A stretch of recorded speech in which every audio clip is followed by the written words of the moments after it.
नमस्कार साथियों, गौरव ज्ञान धारा में आपका स्वागत है। आज आपको बताया था टेलीग्राम पे कुछ खास है, बताऊंगा मैं आपको। लेकिन आज की क्लास में जो साथियों पढ़ने जा रहे हैं, अपन वैदिक संस्कृति पढ़ रहे थे और उसमें बहुत इंपॉर्टेंट है आपके जैसे पंच महायज्ञ है, उपनिषद, पुराण, ये सारी चीजें आज पढ़ेंगे। पढ़ेंगे क्या, याद करेंगे बिल्कुल अच्छी तरीके से विद ट्रिक्स और सब। अब उस खास बात की बात करते हैं। पहले ये 5 मिनट साथियों पूरे जरूर सुन लेना आप, क्योंकि मैं बताते ही आप है ना बहुत जल्दबाजी करते हो, अधीरता दिखाते हो। सिर्फ 5 मिनट भी नहीं, 2 मिनट सुन लेना ताकि आपको कोई दिक्कत नहीं हो और हमें भी कोई परेशानी नहीं हो। है आपके फायदे की चीजें और आप लोगों के लिए ही है। वो ये है साथियों कि आपको जैसे कल पता है कि अपने जो सिर्फ टेस्ट सीरीज के उद्देश्य से बनाया गया 4 महीने पहले जो जीजीडी ऐप बनाया था, उस पे 50,000 विद्यार्थी अब जो है अभ्यास करके फायदा उठा रहे हैं नियमित रूप से। और सारी की सारी टेस्ट सीरीज विद्यार्थियों को लागत मूल्य में दी गई। उन टेस्ट सीरीज में आज क्या मान के चलो कि 3 दिन तक ये रहेगा। आज से 3 दिन मान लो आप। तो रीट एसएसटी के अंदर जिसमें वो पहले जिन्होंने ज्वाइन कर रखी वही है, लगभग 200 टेस्ट जुड़ने वाले, 150 लगभग जुड़ चुके हैं। वो अब आपको 79 की जगह आपको 70 रुपए के अंदर, यानी कि 10% डिस्काउंट है। अब ये परसेंटेज में देखा जाए तो 10% है, वैसे देखोगे तो क्या 9 रुपए कम है, लेकिन मेरे लिए तो 1-1 रुपए की वैल्यू है। तो यहाँ पे 9 रुपए भी बहुत ज्यादा होते हैं, क्योंकि 10% है। तो ये फायदा आप लोगों के लिए इस उपलक्ष्य में है कि अधिक से अधिक विद्यार्थी जो है इस टेस्ट सीरीज का लाभ उठा सके। अब सुनना ये है कि जैसे ये मतलब घोषणा होती है ना, बहुत सारे विद्यार्थी जो है एकदम से ऐप पर टूट पड़ते हैं। उससे क्या होता है कि सर्वर पर बहुत ज्यादा अचानक से भीड़ आ जाती है, क्राउड आ जाता है, तो सर्वर धीरे रेस्पॉन्ड करने लगता है। अब कई सारे विद्यार्थी सोचते हैं कि सर उस कोचिंग का तो मतलब बहुत ऐसे सर्वर फास्ट रहता है, ऐसी समस्या नहीं आती। देखो साथियों, सर्वर करोड़ों रुपए के भी आते हैं और जो बड़ी बड़ी संस्थाएं करोड़ों रुपए इन्वेस्ट कर रखा है उन्होंने, और करोड़ों रुपए उनके टेक्निकल जो भी टीम वगैरह होती है या सर्वर टेक्निकल जो भी चीजें होती है उनपे वो व्यय करते हैं, क्योंकि वो उससे गेन भी करते हैं। अब अपन ने लागत मूल्य में दे रखी है, यहां तक कि 8-10 लाख के सर्वर भी आप लोगों के सामने धीमे पड़ जाते हैं। उससे ज्यादा तो क्या किया जा सकता है साथियों। तो मतलब जब ऐसी कुछ सिचुएशन आए तो आप धैर्य रखें। ये सिर्फ मतलब थोड़ी सी समय की बात होती है, फिर ये नॉर्मल हो जाता है। कल जैसे ऐप अपडेट करवाया था तो एकदम से सभी विद्यार्थी उसे अपडेट करने लगे, तब भी स्पीड थोड़ी सी स्लो हो गई थी, लेकिन फिर धीरे धीरे नॉर्मल हो गया। और अब आप पाओगे कि पहले से अब ऐप और भी बेहतर परफॉर्म कर रहा है, फास्ट उसकी स्पीड बढ़ गई है। ठीक है ना। वैसे टेक्निकल टीम आपको दिन रात सहयोग कर रही है, हर तरीके से आपको रेस्पॉन्स दिया जाता है। सिर्फ वहां व्हाट्सएप करना है, समस्या होने पर कॉल का प्रयास नहीं करना है, क्योंकि कॉल की सुविधा नहीं है। व्हाट्सएप मैसेज भी बहुत सारे आते हैं, तो धैर्य रखना है जवाब देने का। ठीक है ना। ये थी आज की आपके लिए अच्छी खबर। इसमें अब जैसे कि first grade, second grade, REET, सारी अपने टॉपिक वाइज सभी टेस्ट सीरीज चल रही है। और बेहतर मतलब ये है कि फिर करोड़ों के सर्वर वाले पर भी आप टेस्ट दोगे। गुणवत्ता जो है आपको प्रश्नों में बहुत तबियत की मिलेगी। बारीकी से प्रश्न बनाए हुए हैं और एक एक प्रश्न को शामिल किया। पुराने आए हुए प्रश्न भी काफी सारे इसके अंदर दे रखे हैं। तो शुभकामनाएं साथियों आपको।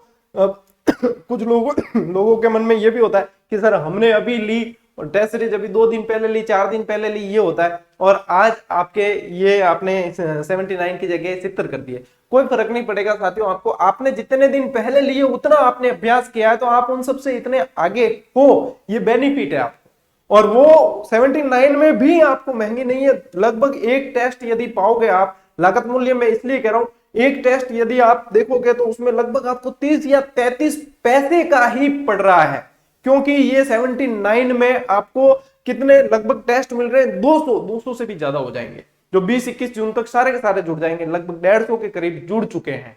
ठीक है ना। ये रीट एसएसटी और सवाल मैं चाहता हूं कि बात बिल्कुल ना जाए, पूरा प्रयास पूरी टीम कर रही है पूरे जी जान से।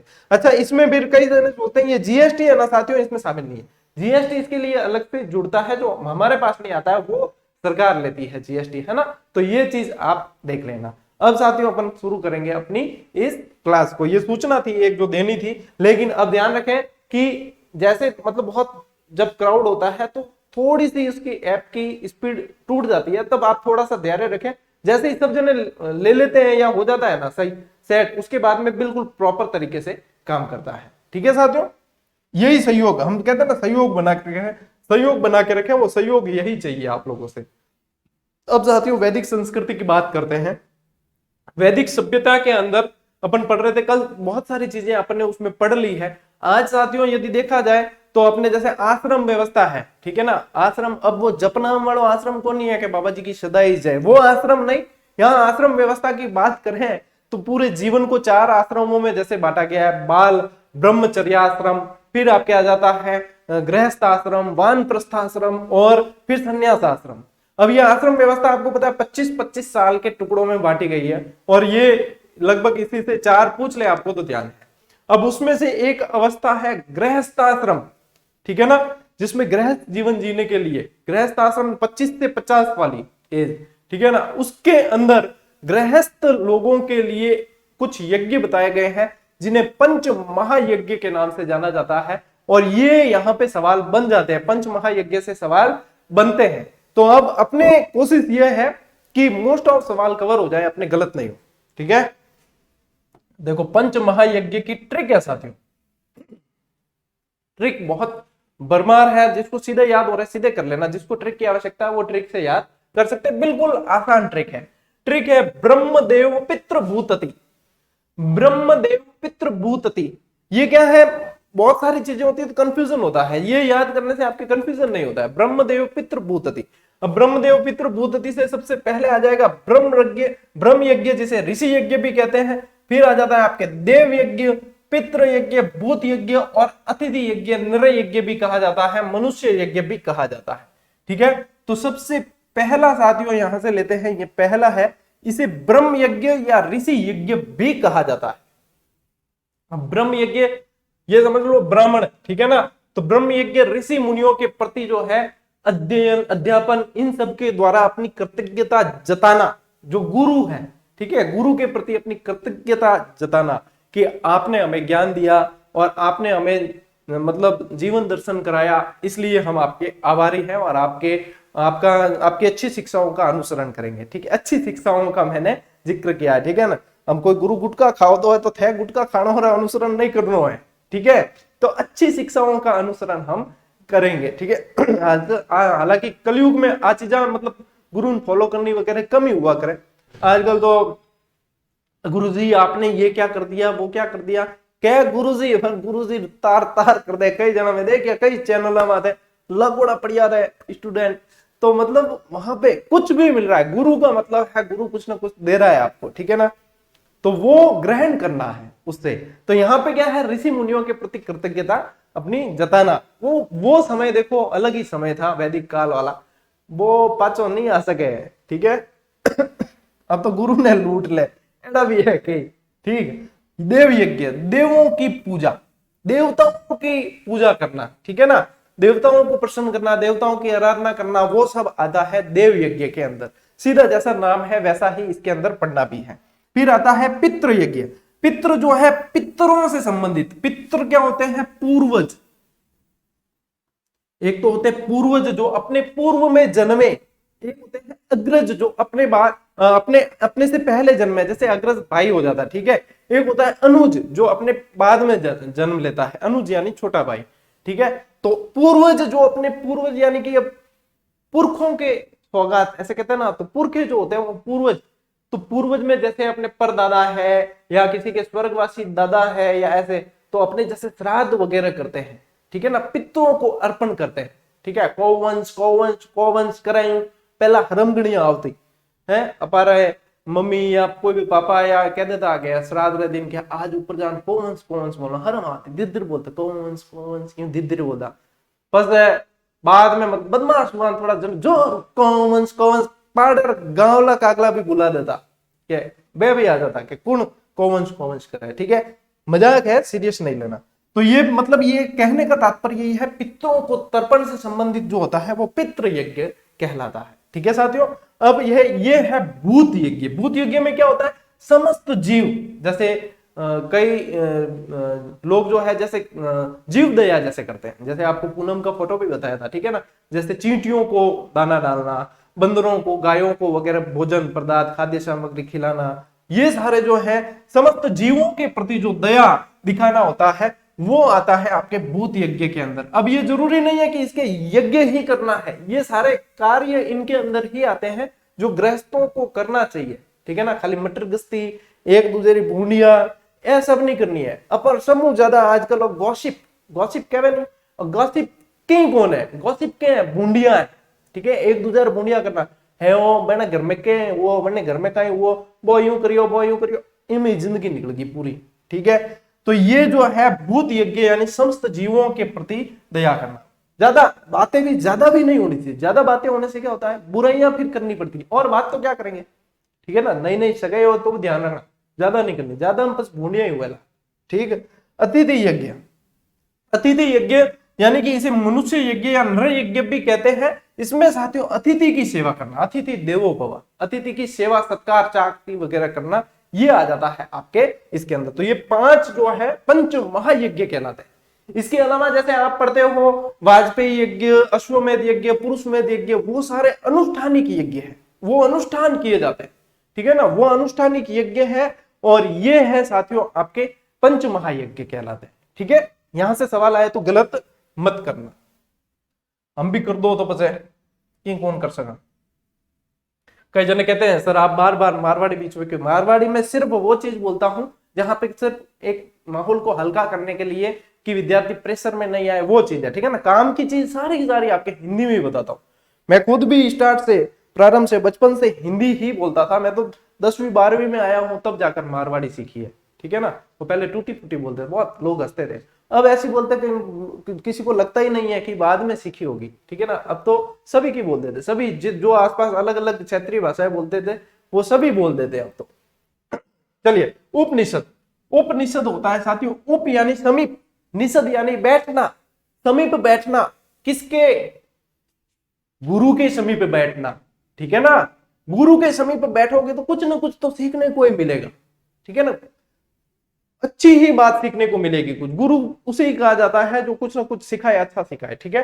तो गुरु के समीप बैठकर ज्ञान प्राप्त करना, ठीक है। आजकल ऑनलाइन भी कर लिया कराए ज्ञान प्राप्त, मोबाइल लगाओ, हाँ मैं गुरु, और अपा बैठ कर गुरु के समीप बैठकर ज्ञान प्राप्त करना, डिजिटलाइजेशन का जमाना है, कर सकते हैं, ठीक है। लेकिन अच्छी आदत है, मेरे अंदर भी जैसे कोई बुरी आदत हो उसे ग्रहण मत करना, ठीक है ना।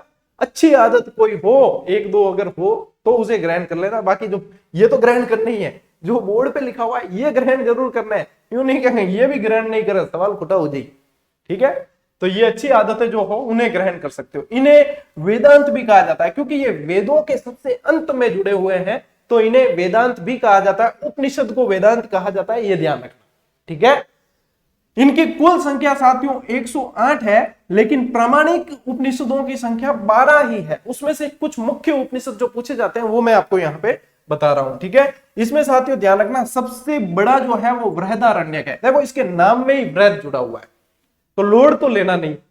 मैं तो कहता हूं पढ़ाई जितनी इजी वे में होती है ना उतनी फायदेमंद है, लोड लेकर करोगे तो वो इतनी याद नहीं होगी। तो बृहदारण्य कहा जाता है। सबसे छोटा जो है साथियों मांडुक्य उपनिषद है, इसमें केवल 12 वाक्य है, इसमें केवल 12 वाक्य है। सबसे प्राचीन जो है वो छांदोग्य उपनिषद है, और सबसे नवीन यदि देखा जाए, सबसे नवीन इसलिए कह रहा हूं क्योंकि इसकी रचना जो है मुगल काल, मध्यकाल के अंदर हुई है। अकबर के समय इसकी रचना हुई है अल्लोपनिषद, यानी उपनिषदों की रचना तो देखो यहां तक मुगल काल तक भी चली है। तो अल्लोपनिषद वैसे सबसे नया है, लेकिन ये इसकी रचना तो देखो बहुत बाद में हो गई, लेकिन उपनिषदों की जो रचना हुई उसमें सबसे जो लास्ट रचना हुई थी वो मैत्रायणी उपनिषद की हुई थी, ठीक है। तो ये बड़े छोटे में से प्रश्न बनता है, और अब उपनिषद में से जो सवाल बनते हैं साथियों वो यहां से बनते हैं। देखो ईशोपनिषद, ईशोपनिषद में साथियों गीता के निष्काम कर्म का उल्लेख मिलता है। किसका मिलता है? गीता के निष्काम कर्म का। कठोपनिषद, कठोपनिषद में यम नचिकेता संवाद, सीधे सीधे प्रश्न बनते हैं। बृहदारण्यक में गार्गी याज्ञवल्क्य, गार्गी मैत्रेयी नहीं है, यहाँ पे थोड़ा सा अपन को है ना इसको संशोधित करना पड़ेगा, मैंने मैत्रेयी लिख दिया, गार्गी याज्ञवल्क्य संशोधित। चलिए कई चीजें संशोधित करनी पड़ती है, तो गार्गी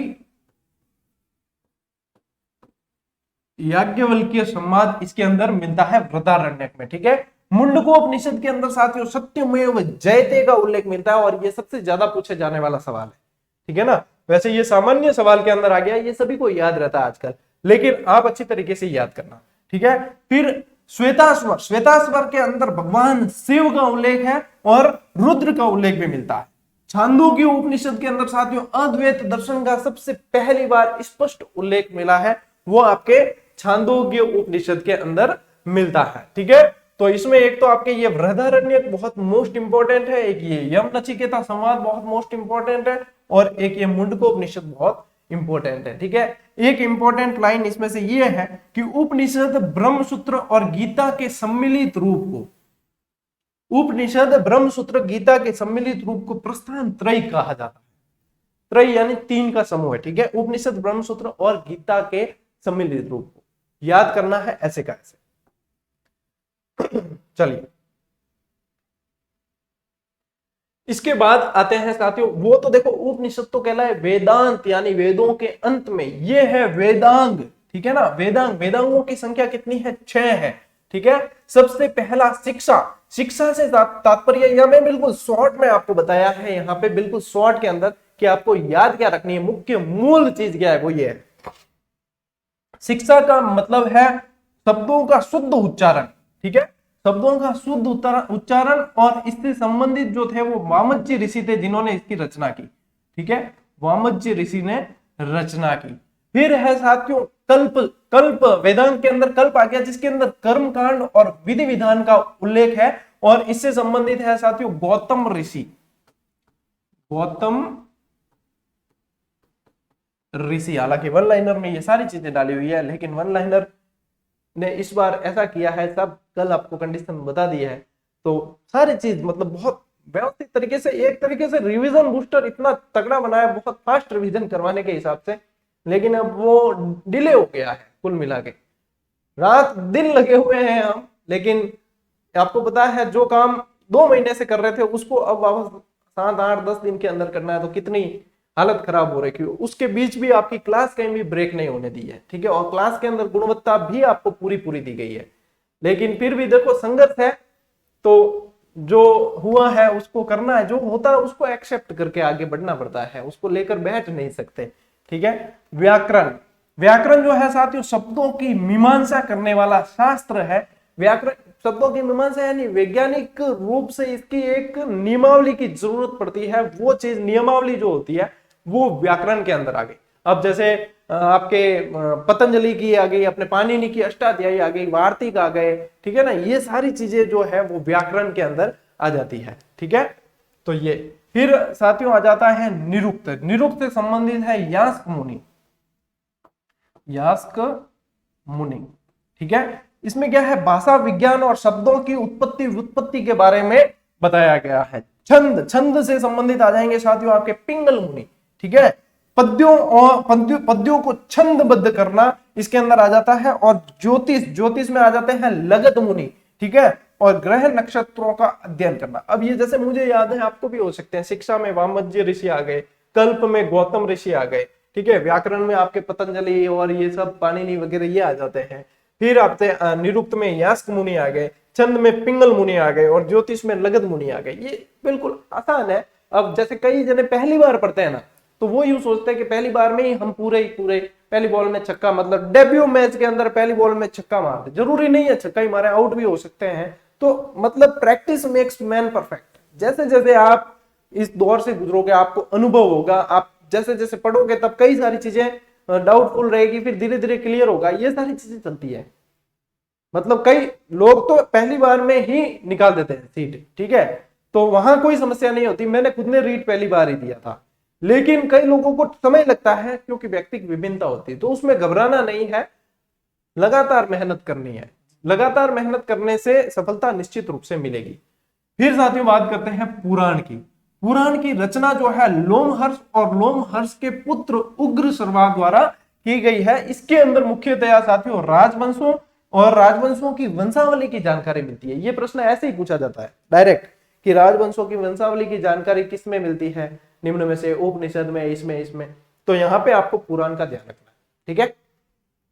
पुराणों की कुल संख्या साथियों 18 है, जिसमें से कुछ देखो कुछ मुख्य पुराण है जिसमें ये प्रश्न बनते हैं कि कई सारे वंश है जिनकी जानकारी स्पेशल पुराण देते हैं, ठीक है। जैसे कि मत्स्य पुराण के अंदर आपको सातवाहन और शुंग वंश की जानकारी मिलती है।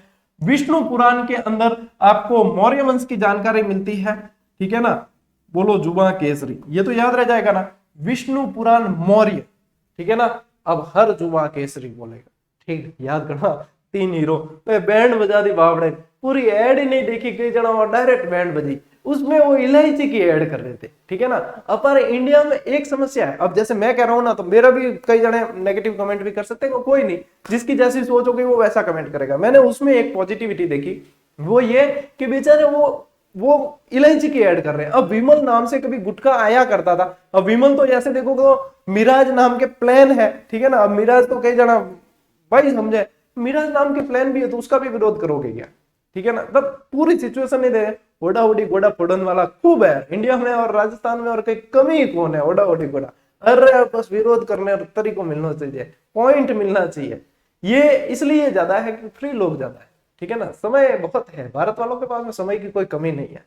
और बेचारे विमल की ऐड करते हैं, वो इलायची की ऐड करते हैं, उनकी लंका लगा दी, ठीक है। बोलो जुबा केसरी, अब हर विद्यार्थी बोलेगा जुबा केसरी बोलेगा ना, विमल से ना याद रह जाएगा।